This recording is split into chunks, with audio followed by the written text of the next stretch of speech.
Hello dear friends, मैं पीके सिद्धांत स्वागत करता हूं आपका अपने channel CSIR and GM chemistry व सिद्धांत पे।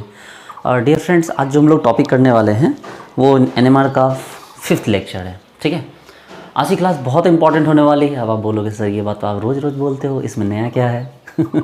चलिए ठीक है, हो सकता है इसमें नया ना हो। तो आज जो हम लोग करेंगे, आज हम लोग बहुत इंपॉर्टेंट पार्ट करने वाले हैं। आज हम लोग पढ़ेंगे नॉमेनक्लेचर ऑफ इंस्ट्रूमेंट, यानी कि इंस्ट्रूमेंट की नेमिंग किस तरह की जाती है। जो NMR इंस्ट्रूमेंट होता है उसकी नेमिंग किस तरह से की जाती है। इससे पहले मैं आपको पहले कुछ छोटी छोटी बातें बताना चाहता हूँ बच्चे लोग। ठीक है, देखिए सबसे पहली बात है कि एक कंपाउंड है हमारे पास, NH3 है और दूसरा कंपाउंड है NH4+। देखिए जो NH3 है, NH3 का शेप कैसा होता है? तो NH3 आपको पता है, NH3 भी टेट्राहेड्रल होता है, लेकिन वो आपको उसका शेप क्या होता है? आपको पिरामिडल शेप होता है, ये वाला शेप होता है। ठीक है, मतलब इसके सभी जो लोन पेयर और हाइड्रोजन है वो आपको सिमिलर पोजीशन पे नहीं है। आपको पता है कि लोन पेयर के साथ क्या होगा, ये रिपल्सन होगा तो ये ज़्यादा कॉम्प्रेस होंगे, लोन पेयर ज़्यादा खुला हुआ होगा। लेकिन अगर हम बात करें NH4+ की तो ये कंप्लीट टेट्राहेड्रल होगा। इसका शेप जो होगा ना, ये शेप भी टेट्राहेड्रल है इसका। ठीक है, जैसे इसका शेप क्या है, इसका शेप तो आपको ये है, पिरामिडल शेप है, लेकिन इसके साथ ऐसा कुछ नहीं है। तो ये इसको हम लोग कह सकते हैं स्फेरिकल शेप। क्या कह सकते हैं इसको हम लोग कह सकते हैं स्फेरिकल शेप। ठीक है, लेकिन ये नॉन स्फेरिकल शेप हुआ। ठीक है, तो इसको हम लोग सिमेट्रिकल शेप बोल सकते हैं, सिमेट्रिकल शेप। और ये क्या हो गया हमारा? स्फेरिकल शेप हो गया। अगर ये स्फेरिकल शेप हो गया तो इसका NMR बिल्कुल शार्प आएगा। ध्यान रखिएगा, इसका NMR क्या आएगा? बहुत शार्प आएगा, क्योंकि इसके सभी हाइड्रोजन एक जैसे बिहेव कर रहे हैं। उन सभी का जो इन्वायरमेंट है वो क्या है? इक्वल है। और यहाँ भी एक ऐसा नहीं कि यहाँ लोन पेयर के कारण सभी हाइड्रोजन का इन्वायरमेंट इक्वल नहीं है, लेकिन यहाँ पर क्या है कि लोन पेयर एक अलग पोजीशन अचीव कर रहा है और हाइड्रोजन जो है एक अलग पोजीशन अचीव कर रहा है। जबकि यहाँ पर चारों हाइड्रोजन एक दूसरे के रेफरेंस में इक्वल डिस्टेंस पे हैं, जबकि यहाँ पर ये सभी क्या हो गए? लोन पेयर, और लोन पेयर से बॉन्ड का डिस्टेंस और बॉन्ड से बॉन्ड का डिस्टेंस क्या है? अलग अलग है। इस खातिर यहाँ पर क्या होता है बच्चे लोग कि यहाँ जो सिग्नल आएगा वो शार्प नहीं आएगा, बल्कि सिग्नल क्या आ जाएगा? आपको ब्रॉड आ जाएगा। ठीक है, चलिए हम यहाँ से आगे बढ़ते हैं। एक पहले छोटा सा क्वेश्चन उठाने की कोशिश करते हैं, और उसके पहले मैं आपको ये बता दूं बच्चे लोग कि मैंने आपको बोला था कि भाई जो हमारा NMR इंस्ट्रूमेंट होता है उसकी नेमिंग प्रोटॉन के बिहाफ पे की जाती है। ठीक है, जो हाइड्रोजन NMR होता है उसके बिहाफ पे उसकी नेमिंग की जाती है। तो कहने का मतलब ये है कि अगर कोई इंस्ट्रूमेंट दिया हुआ है, ठीक है, 500 मेगाहर्ट्ज इंस्ट्रूमेंट है, 500 मेगाहर्ट्ज इंस्ट्रूमेंट है, तो आप इसमें से बिना कुछ सोचे समझे भी आप बता देंगे कि ये जो 500 आया है ये H1 NMR के लिए आया हुआ है। ठीक है, ये जो आया हुआ है ये इंस्ट्रूमेंट, ये किसके लिए आया हुआ है? H1 NMR के लिए। आपको मैं ये बताना चाहता हूँ कि ये जो आपके क्वेश्चन है, इस क्वेश्चन के बिहाफ पे हम लोग ये क्वेश्चन राइज करते हैं कि अगर 500 मेगाहर्ट्ज का सिस्टम आएगा, ठीक है, then how it work for C13 NMR, P31 NMR and F19 NMR। ठीक है, ये क्वेश्चन है हमारा। पहले इस क्वेश्चन को हम लोग सॉल्व करते हैं कि अगर आपके पास एक NMR सिस्टम है, अगर इंस्ट्रूमेंट है 500 मेगाहर्ट्ज का, ऐसे तो 500 मेगाहर्ट्ज की मशीनें इंडिया में शायद नहीं है। ठीक है, तो 500 मेगाहर्ट्ज की एक मशीन है, तो वो मशीन आपको C13 NMR के लिए कैसा मशीन के तौर पे काम करेगा, P31 के लिए कैसा काम करेगा और F19 के लिए कैसा काम करेगा। देखिए मैंने आपको क्लियरली बोला था पिछले लेक्चर पे कि ज़रूरी नहीं कि जो आपसे पूछा जाए उस वर्ड के बारे में आपको पता हो। ये यहाँ पर पूछ क्या रहा है? ये पूछ रहा है कि भैया जो आने वाला मशीन होगा उस मशीन की क्वालिटी के बारे में आपको ये पूछ रहा है कि ठीक है, इससे इस पर अगर इसको हम रख के चेक करेंगे तो उस मशीन की क्वालिटी क्या आएगी? क्वालिटी बोले तो ये प्रेसिशनल फ्रिक्वेंसी। अब भैया सीधी बात है, सोचो, गायरोमेट्रिक रेशियो फिक्स है, उसको छेड़छाड़ कर नहीं सकते। अगर एक मशीन बना हुआ है तो उसका मतलब उसका जो मैग्नेट है, जो एक्सटर्नल मैग्नेटिक फील्ड है वो भी फिक्स है, उससे भी छेड़छाड़ नहीं कर सकते। तो बदलेगा क्या? तो बदलेगा तो सिर्फ प्रेसिशनल फ्रीक्वेंसी। यानी इन द क्लियर वर्ड्स ये पूछा जा रहा है कि इन तीनों अलग अलग सिस्टम पे इसी मशीन का जो प्रेसिशनल फ्रीक्वेंसी होगा वो क्या हो जाएगा। तो उसके लिए ज़रूरी है बच्चे लोग कि हम सबसे पहले क्या करें, ये जो हमारे पास 500 मेगाहर्ट्ज है, हमें देखिए, हमें हाइड्रोजन का वैल्यू पता है कि गामा ऑफ हाइड्रोजन कितना होता है, तो 42.57 मेगाहर्ट्ज। कार्बन का जो होता है गामा C13 का होता है 10.70 मेगाहर्ट्ज। ठीक है, उसके बाद जो गायरोमेट्रिक रेशियो फॉस्फोरस के लिए कितना आता है भाई? 31 के लिए तो ये आता है आपको 17.23 मेगाहर्ट्ज़। और बात करें अगर फ्लोरीन 19 की, तो ये कितना आता है, तो ये आता है आपको 40.05 मेगाहर्ट्ज़। तो ये चीज़ें आपको पता है, ठीक है, ये सारे वैल्यूज आपको यहाँ पर पता है। अब इसके बिहाफ पे हम क्या करेंगे, इन सभी के लिए प्रेसिजन फ्रीक्वेंसी निकालेंगे। तो चलिए पहले C13 NMR की बात की जाए। सबसे पहले हम C13 NMR की बात करते हैं। तो C13 NMR के लिए सबसे पहले तो भाई C13 NMR की बात बाद में करेंगे, पहले तो हम क्या करेंगे, इसके मैग्नेट का वैल्यू निकालेंगे। देखो आपको पता है कि प्रेसिजनल फ्रीक्वेंसी इज इक्वल टू क्या होता है, गामा इंटू V नॉट होता है। आपको प्रेसिजनल फ्रीक्वेंसी कितना मिल चुका है, 500 मेगाहर्ट्ज़। गामा कितना है हाइड्रोजन का, हाइड्रोजन के लिए, किसके लिए, हाइड्रोजन के लिए कितना हो गया 42.57 मेगाहर्ट्ज़, ठीक है। ये आपको मेगाहर्ट्ज़ पर टेस्ला है। और इंटू V नॉट क्या हो गया भाई, नहीं पता हमें, तो V नॉट पता करना है। तो पहले बात तो मेगाहर्ट्ज़ वैसे भी खत्म हो गया, तो V नॉट का वैल्यू क्या हो गया, तो 500 डिवाइडेड बाय 42.57, क्या ये टेस्ला नीचे गया तो मतलब पर टेस्ला नीचे गया, ऊपर आके टेस्ला हो गया।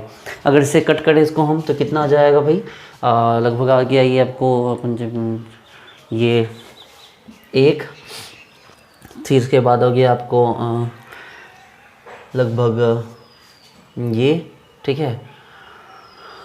उसके बाद सपोज करो ना कि मान लो 12.5 टेस्ला का मैग्नेट आ गया है, किसके लिए, तो 12.5 टेस्ला का मैग्नेट किसके लिए है, आपको H1 NMR के लिए। अब अब तो ये तो चेंज होगा नहीं, क्योंकि मशीन आप बदल नहीं रहे, मशीन का आप अलग अलग सिस्टम पे अलग अलग आप क्या कर रहे हो, उसका प्रेसिजन फ्रीक्वेंसी चेक कर रहे हो, तो इसको तो बदलोगे नहीं आप, ये तो फिक्स हो गया। अरे भाई जब मशीन फिक्स है तो उसके अंदर जो एक्सटर्नल पार्ट लगा हुआ, उसके अंदर जो मैग्नेट है वो भी तो फिक्स होगा। वो तो अलग अलग सिस्टम के लिए क्या बदल जाएगा, उसका प्रेसिजन फ्रीक्वेंसी बदल जाएगा ना, ठीक है। तो क्या हो गया यहाँ पर, चलिए देखिए, चलिए पहले केस 1 देखिए हम लोग, कौन है भाई, C13 NMR के लिए बात करते हैं। C13 NMR के लिए, तो C13 NMR की बात करें तो PF क्या हो गया भाई, गामा इंटू V नॉट। चलिए हमें PF नहीं पता है, निकालना है।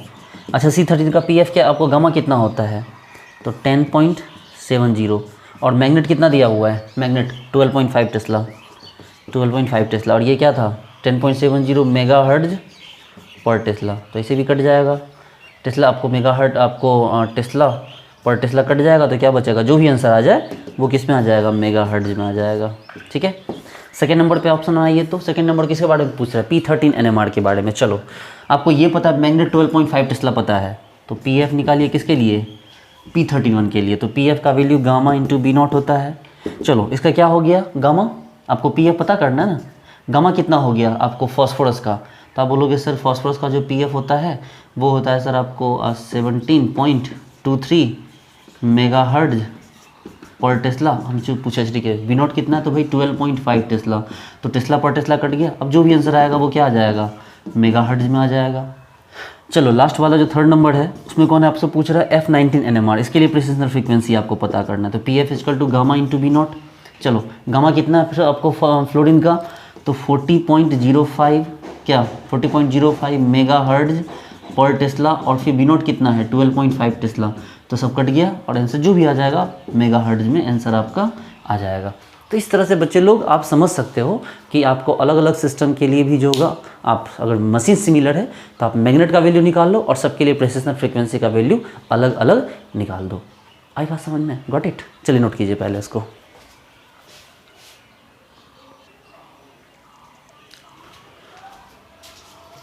देखिए एक छोटी सी बात को समझिए, देखिए 60 मेगाहर्ट्ज़ की मशीनें जो होती है, ठीक है, मैं छोटी मशीनों की बात कर रहा हूँ कि 60 मेगाहर्ट्ज़ तक की जो छोटी मशीनें होती है उसके लिए जो मैग्नेट का ज़रूरत होता है, उसके लिए जो मैग्नेट चाहिए होता है वो मैग्नेट हमारे पास नेचुरली अवेलेबल है। कि अगर हम बात करते हैं H1 NMR में, अगर हम 60 मेगाहर्ट्ज़ की मशीन की बात करते हैं, इसका मतलब हो गया कि 60 इज इक्वल टू गामा कितना हो गया 42.57 इंटू आपको V नॉट, तो V नॉट का मतलब हो गया आपको 60 डिवाइडेड बाय 42.57, यानी 1 पॉइंट समथिंग, 1 पॉइंट आपको लगभग 1.5 टेस्ला के आसपास का मैग्नेट जो है हमारे पास नेचुरली प्रेजेंट होता है। ठीक है, जो 1.5 टेस्ला तक का अप्रॉक्स का जो हमारे पास मैग्नेट है वो हमारे पास पहले से प्रेजेंट होता है। उससे बड़े मैग्नेट हमारे पास प्रेजेंट नहीं होते, उससे बड़ा मैग्नेट हमें बनाना होता है। एकदम रिलैक्स हो जाओ, चिल मारो। मैंने क्या बोला, मैंने बोला कि छोटे मैग्नेट तो हमारे पास पहले से अवेलेबल हैं, ठीक है, जो 60 मेगाहर्ट्ज़ तक की मशीन को बना सकते हैं। लेकिन प्रॉब्लम है कि इससे होगा क्या, 60 मेगाहर्ट्ज़ की मशीन तो वैसे भी किसी काम की नहीं है, ठीक है। ये तो मतलब जो है तो हालांकि ये सिटी स्कैन में इतना काम आ जाता है, सिटी स्कैन में काम आ जाएगा ये, ठीक है, क्योंकि सिटी स्कैन में 1 टेस्ला का जो मैग्नेट होता है वो भी काफ़ी हेवी होता है। भैया इंसान का शरीर है ना, कोई कंपाउंड थोड़ी है जो अंदर डाल दो पता चलेगा इंसान की बॉडी की धज्जी उड़ जाएगी। वैसे भी NM जो सिटी स्कैन मशीन है ना उसके कारण कितनों की जान गई है, तो इसलिए आप बात मत ही करो उस बारे में। तो कहने का मतलब ये हो गया कि हमारे पास इतना तक का मैग्नेट इजीली अवेलेबल हो जाता है। लेकिन इससे बड़े मैग्नेट अगर बनाने होते हैं, 10-20 टेस्ला का मैग्नेट बनाना होता है, तो हम क्या करते हैं, हम सुपर कंडक्टर यूज़ करते हैं। सुपर कंडक्टर ऐसे कंपाउंड मतलब ऐसे सब्सटेंस होते हैं जो बहुत ही लो टेम्परेचर पे भी उसका रेजिस्टेंस क्या होता है, मतलब रेजिस्टेंस जीरो हो जाता है, कोई रेजिस्टेंस नहीं होता, बहुत ज़्यादा उसके अंदर सुपर फ्लो होता है, ठीक है।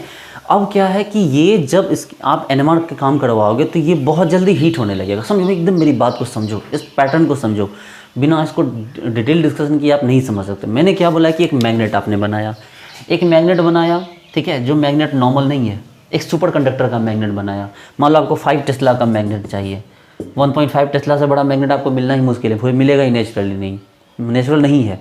अब मान लो 5 टेस्ला का मैग्नेट बनाते हो, तो आपने क्या किया, एक सुपर कंडक्टर यूज़ किया, एक सुपर कंडक्टर यूज़ किया। सुपर कंडक्टर क्या यूज़ करोगे, तो सुपर कंडक्टर हम लोग यूज़ करते हैं आपको सॉलिड हीलियम। अब बोलोगे सर सॉलिड हीलियम, सर क्या बात कर रहे हो, हमने हाँ भाई सॉलिड हीलियम, ठीक है, क्योंकि ये सॉलिड हीलियम जो है ना वो 0 टेम्परेचर पे जो है इसका रेसिस्टेंस क्या होता है, लगभग 0 होता है।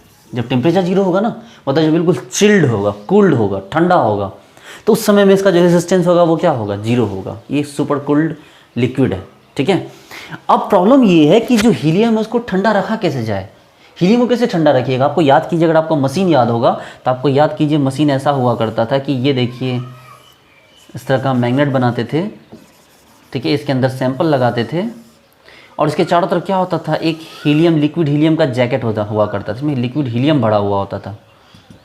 इसके अंदर क्या होता था, इस तरह से लिक्विड हीलियम भरा हुआ करता था। लेकिन प्रॉब्लम है कि लिक्विड हीलियम को जो है सॉलिड कैसे बना, सॉलिडिफाई कैसे किया जाए, तो उसके लिए हम लोग क्या करते हैं, हम लोग नाइट्रोजन को यूज़ करते हैं। नाइट्रोजन बहुत ठंडी गैस होती है, नाइट्रोजन इतनी ठंडी होती है ना कि अगर हाथ थोड़ी देर रख दो तो हाथ आपका खराब हो जाएगा। तो उसके अंदर क्या होता है, नाइट्रोजन को हम लोग यहाँ क्या करते हैं, फिल करते हैं। ये नाइट्रोजन क्या करता है, उस हीलियम को ठंडा रखता है, 0 डिग्री सेंटीग्रेड के आसपास रखता है, और तभी जाके क्या होता है, इसके अंदर NMR का काम हो सकता है। अब ये मत सोचना कि वो जो मैग्नेट होगा ना, वो जो रेडियो का जो चुंबक होता है वैसा मैग्नेट होता है, वैसा मैग्नेट नहीं होता है। ये मैग्नेट बहुत स्पेशल होता है। अब क्या है कि ये नाइट्रोजन का यूज़ इसलिए किया गया कि भाई इस हीलियम को क्या कर रखा जा सके, ठंडा रखा जा सके। उसके बाद भी 2 से 3 दिन के अंदर उस नाइट्रोजन को रिप्लेस करना पड़ता है, बदलना पड़ता है। अगर नहीं बदला जाएगा तो वो जो नाइट्रोजन है उसकी जो कूलिंग प्रॉपर्टी होती है वो क्या होती है, ख़राब हो जाती है। इसलिए उसको नाइट्रोजन को रिप्लेस करते रहना पड़ता है 2 से 4 दिन के अंदर। एक क्वेश्चन करते हैं हम लोग, बहुत इंपॉर्टेंट क्वेश्चन है, इस क्वेश्चन को ज़रा देखिएगा आप लोग। क्वेश्चन ये है कि अभी तक आपको पता है कि कितना मेगाहर्ट्ज़ का मशीन तक बन चुका है, तो बिल्कुल आपको बता दूं मैं 900 मेगाहर्ट्ज़ तक की मशीन बन चुकी है, ठीक है। हम समझते हैं बात को, 900 मेगाहर्ट्ज़ मशीन्स आर पॉसिबल। आपको बताने की ज़रूरत नहीं है H1 NMR, और भैया हाइड्रोजन का ही मशीन बनेगा, ठीक है। तो आपसे एक बात ये कही गई कि भाई 900 मेगाहर्ट्ज़ तक की मशीन तो बन गई, ठीक है, but to create 900 megahertz for C13 NMR, कि अगर आप इसको जो है हाइड्रोजन के बदले अगर आप इसको कार्बन के लिए आप 900 मेगाहर्ट्ज़ की मशीन चाहते हैं, तो then what have to do, तो क्या करना होगा। समझिए बात को, कि अगर आप चाहते हैं कि आप 900 मेगाहर्ट्ज़ की कार्बन वाली मशीन लेके आइए तो आपको क्या करना होगा। तो आपको करना क्या होगा, समझिए इस बात को। आपको 900 मेगाहर्ट्ज़ का मशीन दे रखा है, C13 NMR दे रखा है, बोल रहा है व्हाट हैव टू डू। भैया व्हाट हैव टू डू का क्या मतलब है, आपको प्रेसिजनल फ्रिक्वेंसी दे रखा है, चूँकि कार्बन दिया तो गामा भी पता है, तो आपको पता है क्या करना है, कि क्या करना है, आपको मैग्नेट जुगाड़ करना है। कितना टेस्ला का मैग्नेट, वही चीज़ आपको निकालना है। एकदम ध्यान से समझो मेरी बात को। इस सवाल में बोला जा रहा है कि भैया आपको 900 मेगाहर्ट्ज़ का मशीन बनता है, ठीक है, माने बनता है। अगर उसको बनाया जाए 900 मेगाहर्ट्ज़ का मशीन C13 के लिए, तो क्या ये पॉसिबल है। हमने भैया हमें नहीं पता इस बारे में, हम रिसर्च में नहीं बैठे हुए हैं, लेकिन ये बता सकते हैं कि अगर ऐसा बनाना हो तो आप कितना टेस्ला का मैग्नेट यूज़ कर सकते हैं। तो आप लगाओगे P F is equal to gamma into B naught. P F कितना प्रेसिडेंट फ्रीक्वेंसी कितना दिया हुआ है 900 मेगाहर्ट्ज़। गामा कितना दिया हुआ है आपको, तो आपको C13 NMR के लिए गामा आपको होता है 10.70 क्या मेगाहर्ट्ज़ पर टेस्ला। और बी नॉट कितना दिया हुआ है यही तो हमें पता करना है। तो अगर ये बी नॉट हमें पता चल जाए तो फिर देखो पहले मेगाहर्ट्ज़ ख़त्म, तो बी नॉट का मतलब क्या हो गया 900 डिवाइडेड बाय 10.70 क्या ये पर टेस्ला था, ऊपर आके टेस्ला हो गया। तो देखो बी नॉट का वैल्यू इतना निकल जाए। अब कैलकुलेशन कर लो प्लीज़ यार, मैं मुझसे मत बोलो कैलकुलेशन करने के लिए, वो तो आप कर ही लोगे कैलकुलेशन, ठीक है। तो ये लगभग आपको ना 84.5 टेस्ला के आसपास का मैग्नेट आएगा, तब जाके ये 900 मेगाहर्ट्ज़ की मशीन बन पाएगी। किसके लिए C13 के लिए। हाई बात समझ में। तो कहने का मतलब ये है डियर स्टूडेंट्स कि इस तरह के सवाल आपको खूब सारे आ सकते हैं, ठीक है। चलिए पहले नोट कीजिए इसको। चलिए आगे बढ़ते हैं और एक बहुत इंपॉर्टेंट पार्ट को समझने की कोशिश करते हैं, सेंसिटिविटी ऑफ न्यूक्लियस। इसको समझने की कोशिश करते हैं कि हमारे न्यूक्लियस की सेंसिटिविटी की बात करते हैं। देखिए सेंसिटिविटी का क्या मतलब है, सेंसिटिविटी को समझिए। जैसे कि आप क्लास में बैठे या कहीं भी बैठे हुए हैं, ठीक है, और अचानक से कोई आपके पेट में ऐसे उंगली जोर से घुसेड़ता है। अगर आपके पेट में कोई उंगली इस तरह से घुसेड़ता है तो क्या होगा। आप में से कुछ बच्चे सोचेंगे हाँ सर क्या होगा, लेकिन कुछ बच्चों को पता है कि बहुत ज़ोर से गुदगुदी लगेगी, बहुत ज़ोर से, ठीक है। आपके लिए कंट्रोल करना मुश्किल हो जाएगा उस गुदगुदी को। आप सोए हुए हो, ठीक है, और आपके पैर जो तलवे होते हैं ना, आपके जो तलवा, उसको पैर ऐसे कोई छुए धीरे से, ऐसे ऐसे ऐसे ऐसे करे, क्या हो जाएगा। आप बोलो सर बहुत ज़ोर से गुदगुदी लगेगी। हमने अच्छा एक काम करता आपके गाल को ऐसे ऐसे छूते हैं तो गुदगुदी लगेगी क्या। नहीं सर नहीं लगेगी गुदगुदी। तो और कहाँ कहाँ गुदगुदी लग सकती है, तो भाई अलग अलग इंसान की बॉडी में अलग अलग हॉटस्पॉट होते हैं जहाँ उससे गुदगुदी लग सकती है। तो कहने का मतलब है कि यही तो सेंसिटिविटी है कि उसको किसी जगह पे आपने टच किया और उसको बहुत अजीब सा फीलिंग, मतलब अचानक से उसको गुदगुदी लग गई, या वो बंदा वो मतलब वो जो पार्ट है वो बहुत सेंसिटिव पार्ट होता है, ठीक है। वो जो पार्ट होता है वो क्या होता है, बहुत सेंसिटिव होता है। तो कहने का मतलब ये है कि हमारी बॉडी के कई ऐसे पार्ट्स होते हैं जो बहुत सेंसिटिव होते हैं। अब सपोज करो कि मान लो कोई किसी को गोली लगती है। अब किसी को गोली यहाँ कंधे पे लगे, ठीक है, पैर में लगे, बच जाएगा। नहीं किसी को गोली यहाँ लग जाए या ये लेफ़्ट साइड जो उसका हार्ट पंक्चर हो जाए, इस तरह गोली लगे, तो वो बचेगा क्या। तो बोलो सर उम्मीद तो बहुत कम है। वो ऐसे साउथ की मूवीज़ में बच सकता है सर। साउथ की मूवीज़ में तो मैंने एक मूवी में देखा था कि गोली किसी ने स्नाइपर शॉट किया एक लड़की को और उसके बाद भी वो 1-1.5 घंटे तक वो ज़िंदा रही। तो कहने का मतलब ये है कि ये पॉसिबल है, ठीक है, इस तरह की कहानियों में ही। रियल लाइफ में सेंसिटिविटी का यही मतलब होता है कि अगर कोई चीज़ सेंसिटिव है तो वो तुरंत रिएक्ट करेगी, ठीक है। सेंसिटिविटी का यही सेंस होता है कि जो तुरंत रिएक्ट करे, दैट्स कॉल्ड सेंसिटिव, वो सेंसिटिव है, ठीक है। अब मान लो कि यहाँ पर हम बात करते हैं अपने NMR सिग्नल की। जैसे आपका हाइड्रोजन है और आपका कार्बन है। हाइड्रोजन की सेंसिटिविटी बहुत ज़्यादा होती है, हाइड्रोजन की सेंसिटिविटी बहुत ज़्यादा होती है, जबकि कार्बन की सेंसिटिविटी क्या होती है, कम होती है। अब आप बोलोगे सर इसका क्या मतलब है। इसका मतलब ये है कि आप जो है same instrument, same pulse time, ठीक है, सेम अमाउंट ऑफ सैंपल, यानी कि same instrument, same pulse time, same amount of sample आप दोगे, ठीक है। आपने क्या किया, इंस्ट्रूमेंट भी सेम रखा, पल्स टाइम भी सेम रखा और अमाउंट ऑफ सैंपल भी सेम रखा। लेकिन क्या होगा कि जो आपका H1 NMR का जो सिग्नल आएगा बच्चे लोग, वो आएगा एकदम बिल्कुल यूँ इस तरह के शार्प सी पीक आएंगे। लेकिन अगर हम कार्बन 13 की बात करेंगे तो शार्प पीक नहीं आएंगे, इस तरह के पीक आएंगे जो आपके पर्टिकुलरली किसी काम के नहीं होंगे। अब आपको समझना है, ठीक है। दो बात मैं आपको क्लियरली बताता हूँ कि इस जो सेंसिटिविटी है वो डिपेंड किस पर करती है। पहले वो बात जान जाइए जो हर एक किताब में लिखा हुआ है। सेंसिटिविटी सबसे पहले डिपेंड करती है गायरोमेट्रिक रेशियो पे। सबसे पहले किस पे डिपेंड करती है, गायरोमैग्नेटिक रेशियो पे। जिसका गायरोमैग्नेटिक रेशियो ज़्यादा है उसका जो सेंसिटिविटी होगा वो भी क्या होगा, ज़्यादा होगा।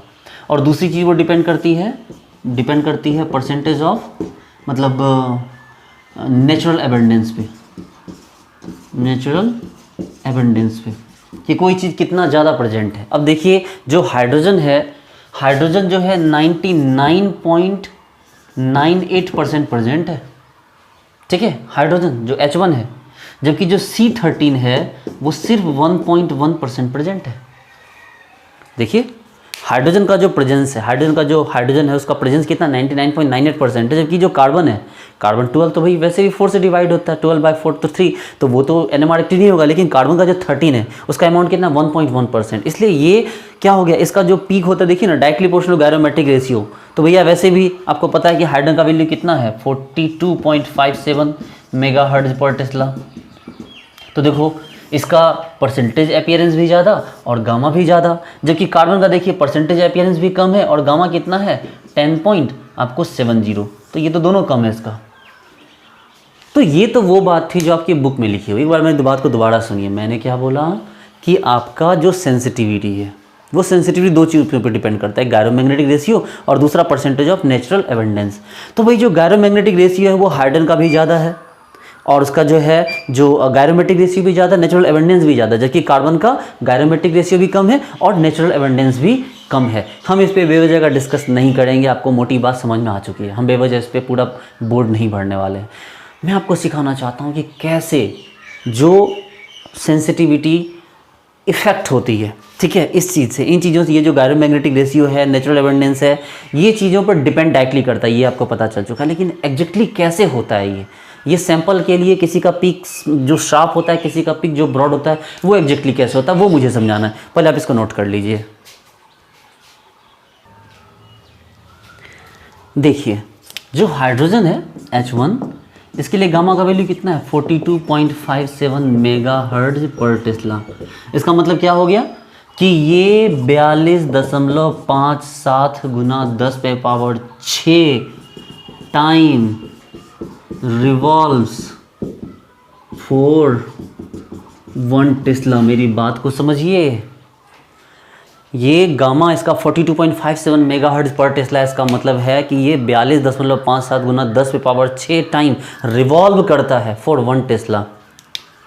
जबकि अगर हम C13 की बात करें तो इसका गामा कितना हो गया भाई 10.73, ठीक है, 10.70 मेगाहर्ट्ज पर टेस्ला। इसका मतलब है कि 10.70 गुना 10⁻6 टाइम रिवॉल्व्स फॉर 1 टेस्ला।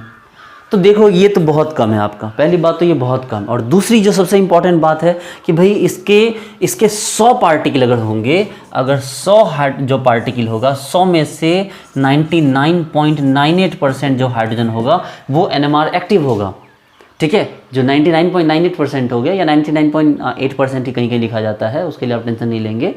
तो वो जो हो गया 99.8% में लिखा जाता है अक्सर कई जगहों पर, तो इतने क्या होते हैं ना NMR एक्टिव होते हैं, ठीक है। जबकि बेचारा जो कार्बन है सिर्फ इसका 1.1% ही क्या होता है NMR एक्टिव होता है। तो सोचो दोनों में कितना फ़र्क है, ठीक है, दोनों में कितना फ़र्क है। अब ज़रा चेक करो यहाँ पर, ये देखो, एक लेते हैं हम लोग हाइड्रोजन के लिए, एक लेते हैं हम लोग कार्बन के लिए। देखो एक लेते हैं हम लोग H1 के लिए और एक लेते हैं हम लोग C13 के लिए। जब हम लोग बात करेंगे H1 की, ठीक है, तो ये देख सकते हो कि इसकी सेंसिटिविटी कितनी ज़्यादा है ना, इसकी सेंसिटिविटी कितनी ज़्यादा, ये कितना ज़्यादा रिवॉल्व कर रहा है, पहली बात। और दूसरा इसका परसेंटेज कितना हाई है, देखिए इसका जो परसेंटेज नेचुरल एबंडेंस वो कितना ज़्यादा है। इसका मतलब है कि आपके जो सैंपल होगा उसमें NMR एक्टिव जो हाइड्रोजन होंगे उसकी संख्या बहुत बहुत बहुत बहुत ज़्यादा होगी, उसकी सेंसिटिविटी बहुत बहुत ज़्यादा होगी। उसको सिर्फ और सिर्फ आपको एक बार IR टॉर्च ऑन करने की देर है। जैसे ही आप IR टॉर्च ऑन करेंगे ये फटाक से ये कहाँ चला जाएगा, सारा ऊपर चला जाएगा। यानी कि तुरंत जो है ये कहाँ चला जाएगा, ये तुरंत ऊपर चला जाएगा और तुरंत ऊपर चला जाएगा और सारे लगभग ऊपर चले गए। इसके जितने थे मैक्सिमम जो हो गए ना वो सारे क्या हो गए, जो मैक्सिमम थे वो इस जो ओरिएंटेशन से अलग होके इस ओरिएंटेशन में आ गया। मतलब कि जो ऐसे थे उसको हमने एनर्जी दिया और वो पलट के क्या हो गए, ऐसे हो गए IR देने पे। इसका मतलब इसका जो NMR होगा वो क्या आएगा, शार्प आएगा। देखिए इसका जो NMR आएगा वो क्या आएगा, शार्प आएगा। देखिए इस तरह से, ठीक है। लेकिन वहीं इसके साथ क्या प्रॉब्लम होगी, इसके साथ दो प्रॉब्लम है। एक तो इसका परसेंटेज कम है, दूसरा क्या है इसका कि जो आपको गायरोमेट्रिक रेशियो है वो भी कम है, मतलब इसकी सेंसिटिविटी इतनी ज़्यादा नहीं है, और इसका अमाउंट भी क्या है, बहुत कम है। मतलब 100 पार्टिकल होगा तो 100 में से 1.1 पार्टिकल ही ऐसा होगा जो कार्बन 13 होगा। ठीक है, तो इसका मतलब ये है कि आपके पास ना तो सेंसिटिविटी है, मतलब आपके पास ना तो सेंसिटिविटी है, ना तो आपके पास गायरोमेट्रिक रेशियो है, और ना ही क्या हो गया, आपके पास नेचुरल अबेंडेंस है। तो इस केस में आप अगर IR टॉर्च ऑन करेंगे, आप क्या करेंगे, अगर IR टॉर्च ऑन करेंगे तो ये IR टॉर्च बहुत ज़्यादा इफेक्ट नहीं डालेगा, और ये जो सैंपल होगा ये धीरे धीरे ऊपर जाएगा। यानी कि आपको IR टॉर्च को जलाकर ही रखना होगा, आप IR टॉर्च को तुरंत नहीं बुझाएंगे। आप IR टॉर्च को जलने देंगे कि हाँ बाबू जाओ तुम ऊपर जाओ, जाओ ऊपर जाओ, ऊपर जाओ, और ये जाने लगा। इससे कई गुना ज़्यादा टाइम इसको लगा, कई गुना ज़्यादा टाइम लगा, और तब जाके ये ऊपर पहुंचा। फिर आपने IR टॉर्च ऊपर को ऑफ किया, फिर ये धीरे धीरे क्या हुआ, नीचे आया। ये देखिए, तो अगर आप IR टॉर्च को लंबे समय तक ऑफ रखते हैं तो ये सारे नीचे आएंगे। लेकिन अगर फिर आप IR टॉर्च को ऑन कर देते हो इतने ही टाइम पीरियड में, जितना टाइम के लिए इसको ब्लिंक करते हो उतना ही टाइम में अगर इसको ब्लिंक करो तो पता चलेगा कि ये थोड़ा ही नीचे आया था तो फिर ऊपर चला गया, फिर थोड़ा नीचे आया था फिर ऊपर चला गया, फिर थोड़ा नीचे आया था फिर ऊपर चला गया, फिर थोड़ा नीचे आया था फिर ऊपर गया, फिर थोड़ा नीचे आया फिर थोड़ा ऊपर गया, और फाइनली जब आपने टॉर्च ऑफ किया तो आपके पास इस टाइप का सिग्नल आया, जिसको कि हमारी छोटी मोटी जो मशीनें होंगी वो ऐसे देखेगी, मोटा सा ग्राफ दिखेगा आपको, जिससे कि कोई फ़ायदा आपको नहीं होने वाला, कुछ भी समझ में आपको आने वाला नहीं है। हाँ, इसी को हायर मशीन पे देखिए तो फिर वो जूम करके इसको क्या करेगा, इसको तोड़ देगा। यानी कि मैंने बताया था कि जो ग्राफ आपको कार्बन 13 के लिए ऐसे दिख रहा है, अगर इसको आप हायर सेंसिटिव मशीन पे देखिए, यानी हायर मेगाहर्ट्ज की मशीन पे देखिए, तो ये ग्राफ आपको ऐसा दिखेगा। ये देखिए, ये ग्राफ आपको इस तरह का दिखेंगे, जो पीक आपको ऐसा दिख रहा है वो पीक आपको ऐसा दिखने लगेगा। तो बच्चे लोग, बात यहाँ है, जिसकी सेंसिटिविटी ज़्यादा, मतलब कि उसका गायरोमेट्रिक रेशियो ज़्यादा और नेचुरल एबंडेंस ज़्यादा, तब जाकर उसकी सेंसिटिविटी भी ज़्यादा, तो वो कम समय में हो गया। अब देखो कि ये जो है इसका कम सैंपल लो, थोड़ा सा सैंपल लो, और सिर्फ 30 सेकेंड का टाइम दो। देखो 30 सेकंड का टाइम दो, ये 30 सेकंड में सैंपल जो है आपको रिजल्ट दे देगा, NMR रिजल्ट दे देगा। लेकिन इसी सैंपल को आपको एक तो अमाउंट ज़्यादा लेना होगा, ठीक है, इसका अमाउंट मान लें, इसका अमाउंट आपने सपोज कीजिए 5 मिलीग्राम लिया, इसका अमाउंट आपको 50 मिलीग्राम लेना होगा, और 50 मिलीग्राम लेने के बाद भी जो काम आपका 30 सेकंड में हो रहा था वो काम आपका लगभग 60 मिनट लग जाएगा, 45 से 60 मिनट आपको लग जाएगा इसका NMR का रिजल्ट आने में। ठीक है, जो काम यहाँ फास्ट हो रहा था वो काम वहाँ पर स्लो होगा, पहली बात। दूसरी बात कि यहाँ पर जो IR टॉर्च ऑन करते हो, इसका जो पल्स टाइम है वो बहुत कम है, पल्स इंटरवल बहुत कम है।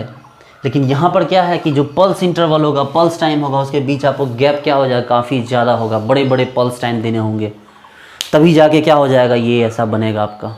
ठीक है, यानी कि इसका जो पल्स टाइम है इसका बहुत कम होता है, इसका पल्स टाइम क्या होता है, बहुत ज़्यादा होता है। पल्स टाइम ज़्यादा देने पे तब जाके क्या हो जाएगा, इसका ग्राफ बनने लगेगा। अगर छोटा छोटा पल्स टाइम दीजिएगा तो ये बिल्कुल धुंधला हो जाएगा, सारे एक ही जगह पे जो उसको क्या बोलते हैं, क्या एक बच्चे ने कमेंट में लिखा था हौच पौच, तो वो सारा ऐसे वही हौच पौच हो जाएगा। इसलिए इसको रिलैक्स से टाइम लेके उसको धीरे धीरे ऑफ कीजिए, फिर ऑन कीजिए, फिर ऑफ, मतलब उसको ऊपर जाने दीजिए, फिर नीचे आने दीजिए, फिर ऊपर जाने दीजिए, फिर नीचे आने दीजिए, तभी जाके आपका एक एक्यूरेट ग्राफ आपको मिल पाएगा। आई बात समझ में बच्चे लोग? चलिए ठीक है, तो आज की क्लास को हम लोग यहीं पर स्टॉप करते हैं। उम्मीद करता हूँ कि आपको NMR समझ में आया होगा, उम्मीद करता हूँ कि आपको सेंसिटिविटी समझ में आई होगी। तो नेक्स्ट लेक्चर हम लोग और आगे बढ़ेंगे, हम लोग बहुत अच्छे से काम करेंगे। Okay dear friends, thank you so much. मेरे जो वीडियो को लाइक कीजिए, चैनल को सब्सक्राइब कीजिए, और टेलीग्राम ग्रुप को ज्वाइन करके वहाँ से बहुत सारे आपके नोट्स, स्टडी मटेरियल है, वहाँ से आप उसको ले सकते हैं। Okay, thank you so much, bye.